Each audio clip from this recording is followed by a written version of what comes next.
Enemy Intel is brought to you by Rothman Orthopedics at Jefferson Health, the official orthopedics and healthcare partner of the Philadelphia Eagles.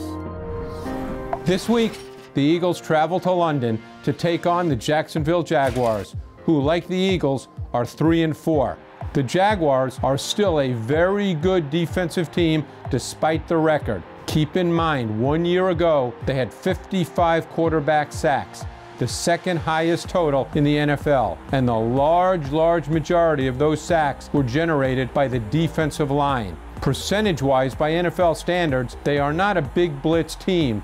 They rely on four-man D-line pressure, and they certainly can get after it. Now, in addition to outstanding individual edge rushers like Yannick Ngakoue, they are very good in the stunt game, and we saw that a week ago against the Houston Texans. And you're going to focus your attention here on the left side of the screen. They're going to run a TE stunt. Tackle first, in behind him. So you see Malik Jackson. He's the picker. He goes first. And then you see Dante Fowler looping behind Jackson. And he gets clean to the quarterback. He sacks Deshaun Watson. They're very good at the stunt game. And they move Calais Campbell. He'll play defensive end. He'll play defensive tackle.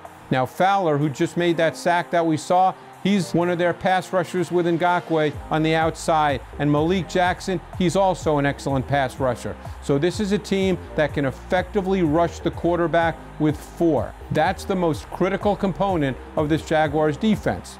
Now this is a secondary that plays a lot of different coverages. Predominantly, they play zone, cover 3, cover 4, but they will line up and get in your face and play press man coverage across the board. You can see that right here also against the Texans. So they can get very physical on the outside and make it very difficult for the Eagles receivers. So despite the record 3-4, and despite the numbers not quite looking as good as they did a year ago in 2017, this is still a defense with a lot of talent up front that can take over and dominate a game, and very good players in the secondary with Jalen Ramsey and A.J. Boye at the corner position. This is a difficult challenge for the Eagles offense. All right, Mike Quick, the Jaguars defense has given up the fewest explosive plays in the NFL over 20 yards. Eagles only have 1 touchdown over 20 yards, but you know what? They got the big plays going down the field against the Panthers. What worked? They did get some explosive plays, John, and I think it's really about matchups, and they realized that against the safeties of the Panthers that they would get some big plays, and this is a perfect example. If you watch Zach Ertz and the way he works over this guy, it's a one-on-one situation, and they're going to get some one-on-one against Jacksonville. The little out and up move, this guy has to bite on this out move by Zach Ertz, and it just gives Zach Ertz the perfect angle to get upfield. It's a one-on-one out here, one-on-one here. He's a single high safety, one-on-one here. So those one-on-one situations you have to be able to win. The Eagles tight ends are able to win in one-on-one. He gets out and up the field, and it's a perfectly thrown ball, great catch.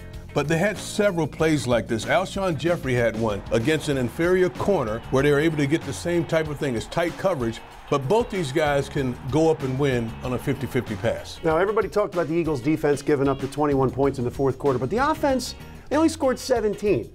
What does the offense need to work on to score some more points here? Well, again, it's the one-on-one situations. Guys have to be able to win in those one-on-one situations. They're going to see that against Jacksonville. They have to be able to win and give their quarterback somewhere to go with the football. Carson Wentz had a career-high completion percentage against the Panthers. What did you see from the blitz pickup of the offensive line and Carson, his accuracy? Well, much improved.